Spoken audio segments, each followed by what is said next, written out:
여러분 안녕하십니까? 광주 MBC 뉴스투데이 시작합니다. 먼저 오늘의 주요 뉴스입니다. 5.18 발포 명령자 등 핵심적인 진실을 밝히기 위해 미국 정부가 보유하고 있는 5.18 관련 기록을 공개해야 한다는 목소리가 커지고 있습니다. 서주석 국방부 차관이 5.18 진상조사위원회 구성이 완료되면 진실 규명을 위해 필요한 지원과 협력을 아끼지 않겠다고 말했습니다. 사용 정지 명령이 내려진 한비도안전 1호기는 시험 가동 중에 열 출력이 제한치를 초과했지만 이런 사실이 보고되지 않은 채 12시간 가까이 가동됐습니다. 광주 도시철도 2호선이 올 상반기에 착공되기 어려울 것으로 보입니다. 바로 어제였죠. 39년 전 5월 21일은 전남도청 앞에서 집단 발포가 있었던 날입니다. 당시의 정황과 최근의 증언들은 전두환 씨를 발포 명령자로 지목하고 있지만 전 씨는 이를 부인하고 있습니다. 보다 명백한 증거가 필요한 상황에서 미국의 기밀 문서를 공개하라는 요구가 잇따르고 있는데 우리 외교부가 이 문제를 미국과 협의하겠다고 밝혔습니다. 남궁욱 기자의 보도입니다. 전남도청 앞 집단 발포가 있던 1980년 5월 21일. 미군 정보원으로 활동했던 김용장 씨는 발포 직전 전두환 씨가 광주에 와서 회의를 주재했다고 미 국방부에 보고했습니다. 오후 1시 도청 앞에서 집단 사살이 이루어졌고 이런 것들을 감안하면 전두환의 방문 목적은 바로 사살 명령이었다고 생각이 됩니다. 집단 발포가 있은 지 하루 뒤인 5월 22일. 미국 백악관에서는 광주 상황과 관련한 최고위급 회의가 열렸습니다. 당시 회의에 참석했던 미 국방부 관리의 메모에는 전두환 씨가 집중적으로 등장합니다. CIA가 전남도청 앞 집단 발포 당시 사망자와 부상자 수를 보고한 뒤 전두환 씨의 역할 등을 언급합니다. Well, I mean, what they said was, that they assumed that he was the person behind this because he was in charge. 이처럼 광주 학살의 책임자가 전두환 씨였음을 말해주는 증언과 기록은 있지만 공식적인 정부 기록은 아닙니다. 김용장 씨가 미국에 보고했다는 전 씨의 광주 방문, 백악관 회의에서 거론됐다는 전 씨의 책임을 밝혀줄 결정적인 증거, 다시 말해 당시 한국군의 움직임을 일거수일투족까지 보고받고 있던 미국 정부의 공식 문서가 필요합니다. 누구보다도 체크를 하고 있었을 것이기 때문에 당시 기록물은 굉장히 이후의 진상규명이 굉장히 소중한 객관적 근거가 될 것이다 보기 때문에 그 기록물을 확보를 해야 되죠. 우리 외교부도 5.18과 관련한 미국 정부의 문서가 진상규명의 열쇠가 될 수 있음을 잘 알고 있습니다. 외교부 관계자는 광주 MBC와의 통화에서 5.18 관련 기록물 공개 여부는 미국 정부가 결정할 사안이지만 미국 측과 협의해 5.18 관련 기록물을 받을 수 있도록 노력하겠다고 밝혔습니다. 5.18 연구자들이 39년 전 비밀의 문을 열 수 있을 것으로 지목한 미국 정부 문서는 광주 상황을 논의했던 백악관 회의록과 광주에 파견된 미 국방부 정보원의 보고서 등 11가지 기록입니다. 5.18 기념재단은 오늘 기자회견을 갖고 이 문서들을 공개해달라고 미국 정부와 우리 정부에 공식 요청할 예정입니다. MBC 뉴스 남궁욱입니다. 서주석 국방부 차관이 5.18 진상조사위원회 구성이 완료되면 즉시 임무를 시작하도록 만반의 준비를 하겠다고 밝혔습니다. 서 차관은 진상조사위 서울사무소를 방문해 국방부 파견 직원들을 격려하며 역사적 진실을 규명하기 위해 필요한 지원과 협력을 아끼지 않겠다면서 이같이 말했다고 국방부가 전했습니다. 5.18 민주화운동 기간 전두환 씨의 광주 방문과 헬기 사격 등을 증언한 전 미 육군 정보요원 김용장 씨가 경찰에 출석해 당시 상황을 진술했습니다. 5.18 기념재단에 따르면 김용장 씨는 지난 17일과 20일 전두환 씨 형사재판의 참고인으로 광주지검에 출석해 1980년 5월 21일 전두환 씨가 광주에 와서 회의를 주재했고 같은 날 헬기 사격이 있었다는 사실 등을 상부에 보고했다고 진술했습니다.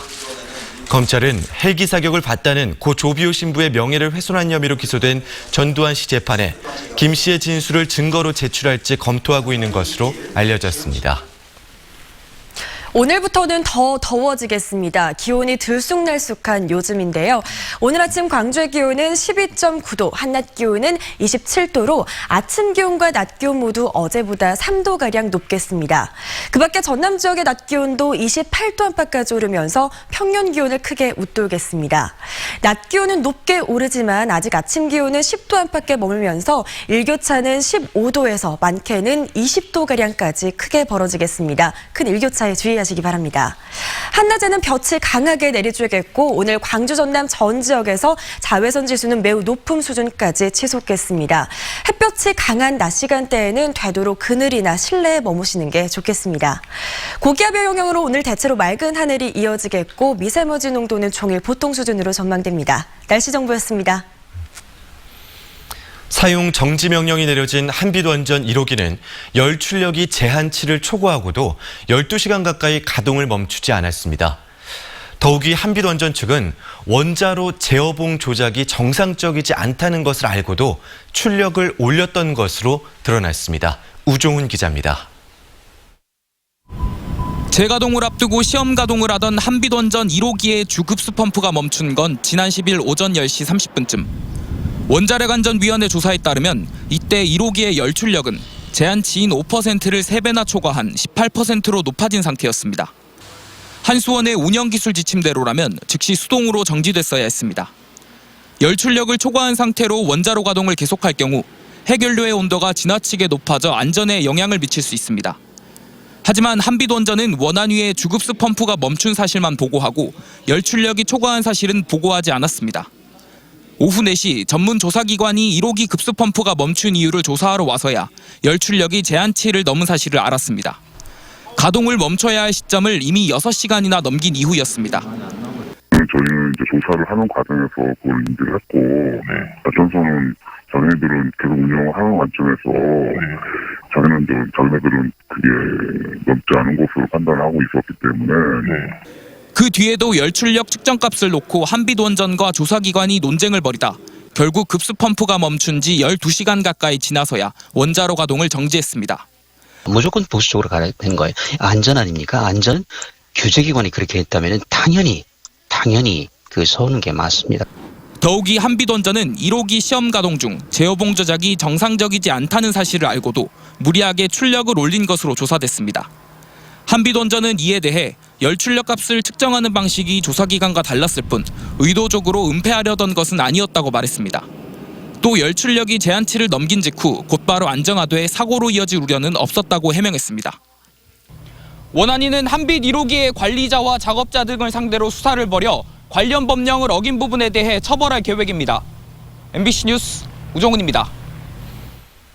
핵 없는 세상 광주 전남 행동은 한빛원전 1호기에 사용 정지 명령이 내려진 것은 핵발전소가 부실 운영되고 있음을 보여준다며 수명이 얼마 남지 않은 한빛 1호기를 폐쇄하라고 촉구했습니다. 또 경납 철판에서 공급 등 부실 시공의 흔적이 발견된 한빛 3, 4호기도 조기 폐쇄해야 한다고 주장했습니다. 광주시 교육청이 희망교실 예산을 횡령한 혐의를 받고 있는 광주 모 초등학교 교사 A씨에 대해 수사를 의뢰했습니다. 시교육청은 이 교사가 수년 동안 희망교실 예산을 개인적인 용도로 사용한 것으로 보고 검찰에 수사를 의뢰하는 한편 징계위원회에도 중징계 처분을 요구했습니다.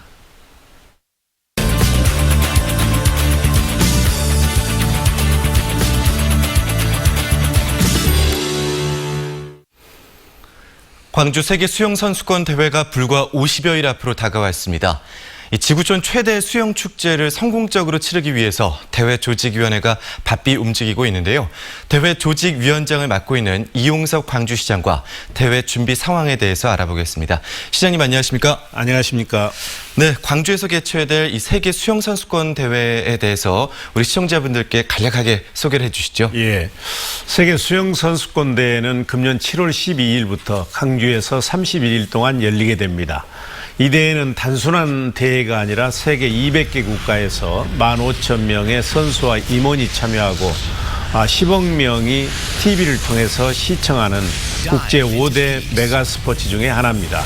우리가 5대 메가 스포츠라고 하면 동계올림픽, 하계올림픽, 월드컵, 그리고 수영대회, 육상대회를 일컫는데 이번에 우리가 잘 치르게 되면 세계에서 일본, 이태리, 독일에 의해서 이 5개 대회를 모두 개최하는 그런 나라가 됩니다. 이제 스포츠 강국으로 자리매김하는 것입니다. 그래서 이번에 이제 잘 치러서 강주의 세계와 대한민국의 일상, 한반도의 평화를 널리 알릴 수 있도록 준비에 만반에 다하고 있습니다. 그렇군요. 50여일 정도만 지나면 방금 말씀하신 그 지구촌의 메가 스포츠 이벤트가 우리 광주에서 열린다는 말씀이시잖아요. 예. 큰 문제 없이 준비가 되고 있습니까? 예, 차질 없이 준비는 잘 되고 있습니다. 이제 가장 중요한 것이 경기장하고 선수촌인데 네. 이 어떤 도시들의 경우에는 너무 과도하게 투자를 해서 후에 부채에 시달리다거나 이 시설들을 어떻게 활용할 것인지 사후 관리에 많은 애로를 겪고 있습니다. 네. 근데 우리는 기왕에 있는 시설들을 최대한 활용을 하고 있습니다. 그래서 주 경기장이 남부 경기장인데 남부대 경기장인데 네. 다만 이제 그 관람석이 3,300석밖에 되지 않기 때문에 이걸 11,000석으로 늘리고 있고 이번에 개최하는 종목 수가 6개 종목입니다. 이제 네. 5개 종목은 광주에서 개최되고 그리고 1개 종목 이게 수영의 마라톤이라고 할 수 있는 오픈워터 수영은 여수에서 개최를 합니다. 그래서 잘 준비가 되고 있고 선수촌의 경우에는 광산구에 있는 송종 주공 아파트를 재건축해서 네. 분양하기 전에 우선 이번에 선수촌으로 사용을 하게 됩니다. 그래서 아주 이제 새로운 깨끗한 시설이고요. 네. 일시에 6,000명의 선수와 임원들이 들어가고 있고 그래서 세계 수영연맹에서도 매우 높게 평가를 하고 있습니다. 네. 특히 이번에 이제 선수촌장으로 최종삼 전 태능 선수촌장을 이렇게 네. 임명을 했고 그분이 경험이 많기 때문에 아주 성공적으로 잘 운영되리라고 생각을 하고 있습니다. 네, 기존에 있던 시설들을 잘 이용을 해서 기반 시설도 탄탄하게 준비하고 있다라는 말씀을 그렇습니다. 해주셨고요. 관련된 콘텐츠는 그러면 어떻게 준비가 잘 되고 있습니까? 이제 이번에 많은 그 외지 또는 애국에서 관람객들이 오시지 않겠습니까? 네. 그래서 우리는 강주의 특장, 그러니까 의양 강주의 정의로움, 애양 강주의 전통 문화예술, 미양 강주의 맛깔스러운 음식을 이분들에게 잘 선보일 수 있도록 여러 가지 상품 그리고 네. 문화예술 잔치 그리고 관광 이런 걸 준비를 하고 있습니다. 특히 이제 이 기간 동안에 우리의 국악을 볼 수 있는 상설 공연장을 매일 열 것이고 네. 최근에 우리가 이제 대표 음식 7가지를 선정을 했어요. 네. 이것을 포함해서 애국인들이 즐겨 찾을 수 있는 그런 음식도 개발을 했고 그리고 무엇보다 이제 가장 중요한 것은 강주가 친절하다 그리고 네. 질서 잘 지킨다 안전하다 이런 걸 보여드려야 되지 않겠습니까? 네. 그래서 지금 자원봉사자가 3,000명 시민 서포터즈가 10,000명이 이렇게 네. 임명이 됐습니다. 이분들이 철저한 교육을 통해서 네. 또 사명을 응감을 가지고 애국인들에게 친절하게 해드리면 다시 찾아보고 싶은 강주의 홍보가 되리라고 생각을 합니다. 네, 멋과 맛 그리고 시민의식, 대회 네. 진행 어떤 상황까지 말씀을 해주셨고요. 수영대회가 이번에 흥행을 거두기 위해서는 북한 선수단의 참가가 더없이 중요하다 이런 이야기가 계속 나오는데 아직도 확정이 되지는 않은 거죠? 그렇습니다. 이제 남북 관계가 교착 상태에 빠지면서 네. 현재로서는 불투명한 상황입니다. 다만 이제 지난해 평창 동계올림픽이 2월 달에 열렸지 않습니까? 네. 그때도 이제 한 달 전인 1월 달에 참가하겠다고 통보를 했습니다. 네. 지금 한 50여일 남았기 때문에 좀 기다리고 있고요.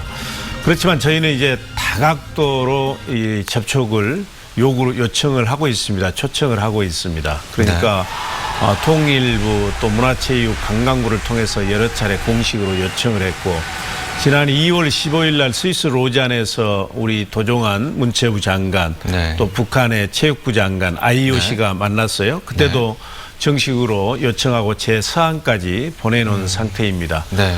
그래서 저는 이번에 북한이 꼭 참가해서 평창 동계올림픽이 한반도의 평화의 물꼬를 튼 대회였다면 네. 이번 우리 강주 대회는 평화의 물결이 넘실대는 세계인들에게 평화를 알릴 수 있는 대회로 치를 수 있도록 최선을 다하고 있습니다. 네, 알겠습니다. 이 국제 행사 메가스포츠 세계 수영 선수권 대회가 정부 차원의 지원까지 이뤄져서 우리 광주에서 성공적으로 개최되기를 함께 바라보겠습니다. 오늘 말씀 잘 들었습니다. 이용석 광주시장이었습니다. 고맙습니다. 감사합니다.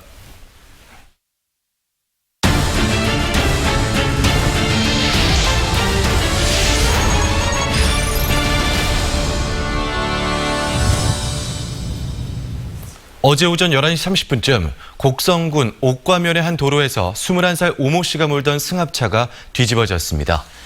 이 사고로 차에 타고 있던 20살 박모 씨가 크게 다쳐 병원으로 옮겨졌지만 의식이 없는 상태이고 나머지 6명도 다쳐서 병원에서 치료를 받고 있습니다. 경찰은 전남의 한 대학교 학생들이 실습을 마치고 돌아가다가 사고가 난 것으로 보고 정확한 사고 경위를 조사하고 있습니다. 한평군 대동면 일대에 추진 중인 27홀 규모의 회원제 골프장 건설과 관련해 주민들이 한평군이 토지 수용을 위해 중앙토지수용위원회에 의견을 타진하는 등 민간 사업자의 이익만을 대변하고 있다고 비난했습니다. 이에 대해 한평군은 중앙토지수용위원회 사전 의견 청취는 적법한 행정 절차에 따른 것이라며 반대측 주민들이 제기한 특혜 의혹을 일축했습니다. 광주 도시철도 2호선 공사는 아무래도 당초에 계획했던 올 상반기에는 어려울 것으로 보입니다. 정부와의 협의가 덜 끝났고요. 또 세계 수영선수권대회 기간에 공사를 하는 것도 부담이 되기 때문입니다. 송정근 기자가 자세히 전해드립니다. 지난해 11월 공론화를 거쳐 건설 찬성 공고안이 제출된 광주시 도시철도 2호선. 16년간의 논쟁에 종지부를 찍게 되면서 2호선 건설에 찬성한 시민들은 하루빨리 개통되길 바라고 있습니다. 저희가 버스 타러 나오면 너무 머니까 교통이 너무 막혀요. 집 앞에가 봉선동이라 해서 막히니까 양왕교까지 나와서 타야 돼요. 여기 지하철을. 그냥 그게 너무 불편하더라고요. 광주에서 좀 다닐 곳은 많은데 지하철이 많이 발달돼 있지 않잖아요. 그래가지고 좀 빨리 발달이 돼가지고 여기저기 다닐 수 있었으면 좋겠습니다. 광주시는 올 상반기 안에 1단계 공사를 시작한다는 계획을 세웠지만 착공식이 늦어질 가능성이 높아졌습니다. 2조 1,900억 원가량의 사업비를 놓고 기획재정부와 협의하고 있는데 이 과정이 늦어지고 있기 때문입니다. 기재부는 지하철 굴착 깊이 등 광주시가 제출한 설계가 적정한지 여부를 따지고 있는 것으로 알려졌습니다. 또 기재부와 협의가 끝나더라도 사업자 선정을 위해 40일간의 공고기간을 거쳐야 하는 등 앞으로 남은 행정 절차를 진행하는 데도 시간이 상당히 걸릴 것으로 예상되고 있습니다. 오는 7월 개막하는 수영대회도 변수입니다. 7월과 8월에는 수영대회가 열리기 때문에 착공을 하더라도 교통혼잡 최소화를 위해 사실상 제대로 된 공사를 진행하기 어려워 보입니다. 광주시는 조만간 기재부와의 협의가 마무리될 것으로 보인다며 사업자 선정 등을 빨리 진행해 6월에 착공식을 열 계획이라고 밝혔습니다. 저희들이 할 것은 다 해서 우리가 제출을 해드렸기 때문에 다만 이제 종사비만 떨어지면은 국토부에서도 뭐 사업계획 승인이라든지 이런 것은 순조롭게 이루어질 것으로 저희들은 기대를 하고 있습니다. 우여곡절 끝에 추진되는 도시철도 2호선이 광주시의 계획대로 2025년까지 모두 마무리 지을 수 있을지 관심이 모아지고 있습니다. MBC 뉴스 송정근입니다. 광주 광산구와 한평군 일대에서 추진 중인 빅그린 산업단지의 2단계 조성 사업이 올해 안에 착공됩니다. 한국토지주택공사와 전라남도에 따르면 빅그린 산단 2단계 조성 사업의 설계 심의가 최근 완료됨에 따라 7월에 공사 발주가 이루어지고 오는 11월쯤에 착공될 것으로 전망됩니다. 빅그린 산단 2단계 대상 토지는 98%가량 보상 작업이 마무리돼 착공 준비가 대부분 끝난 것으로 알려졌습니다. 광주형 일자리 첫 모델인 현대차 합작 완성차 공장이 들어서는 빅그린 산단의 1단계 부지도 올해 말쯤에 준공될 예정이어서 산단 전체가 활기를 띨 것으로 기대됩니다.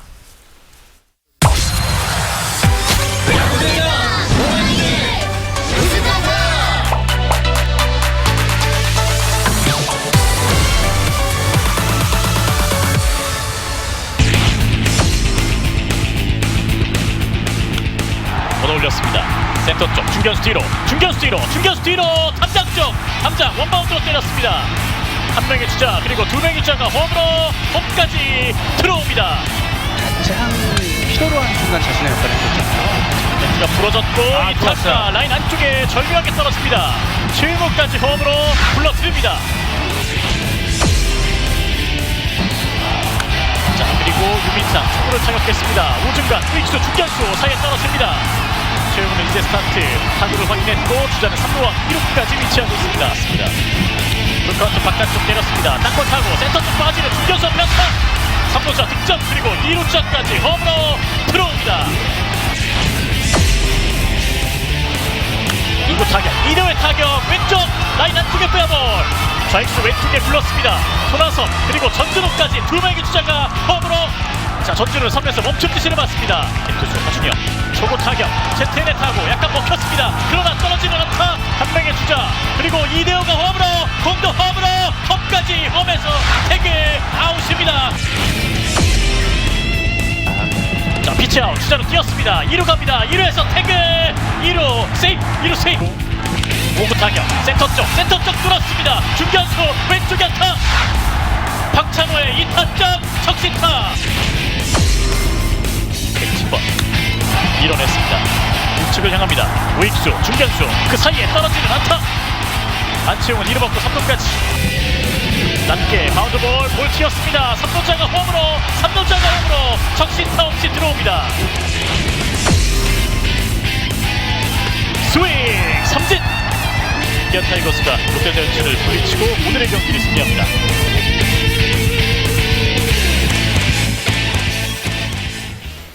기아 타이거즈의 이대진 코치가 팀을 떠나기로 했습니다. 기아 타이거즈 구단은 최근 사의를 표명한 이대진 코치를 만나 팀에 남아달라고 설득했지만 이 코치가 고집을 꺾지 않아 사의를 수용했다고 밝혔습니다.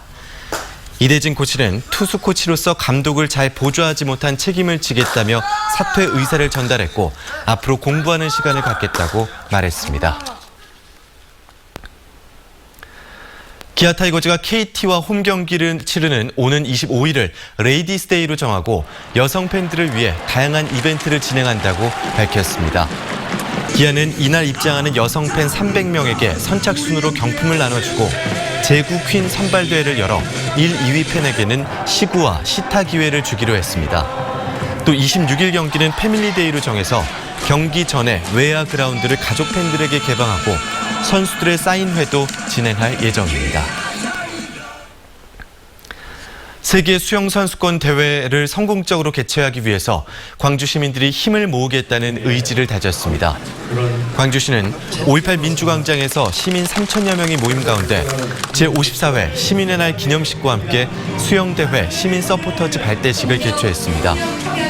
발대식에 참여한 시민들은 모든 참가 선수들이 최고의 경기력을 발휘할 수 있도록 적극 지원하기로 했습니다. 광주 지역 택시 운수 종사자들도 수영대회 성공 개최 결의대회를 열어 광주를 찾는 외국인들에게 친절 서비스를 제공하겠다고 다짐했습니다.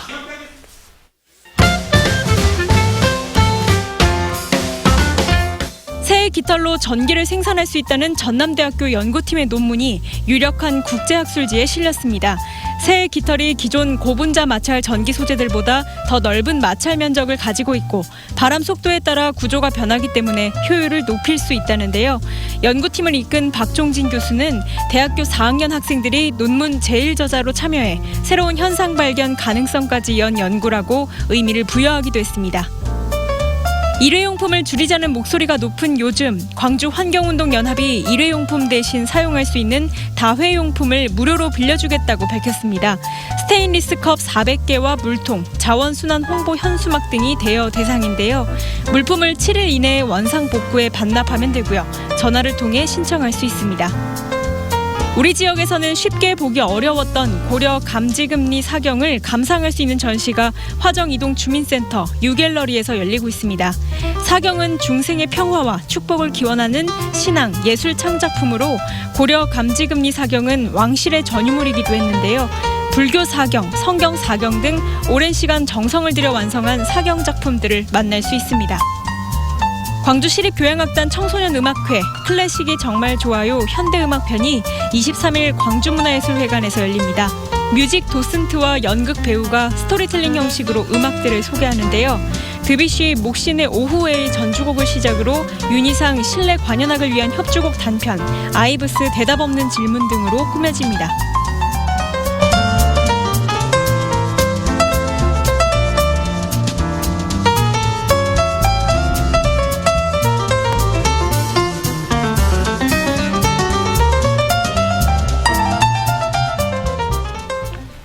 오늘은 더 더워지겠습니다. 기온 변화가 큰 요즘인데요. 들쑥날쑥한 기온에 지치지 않도록 건강관리 잘하셔야겠습니다.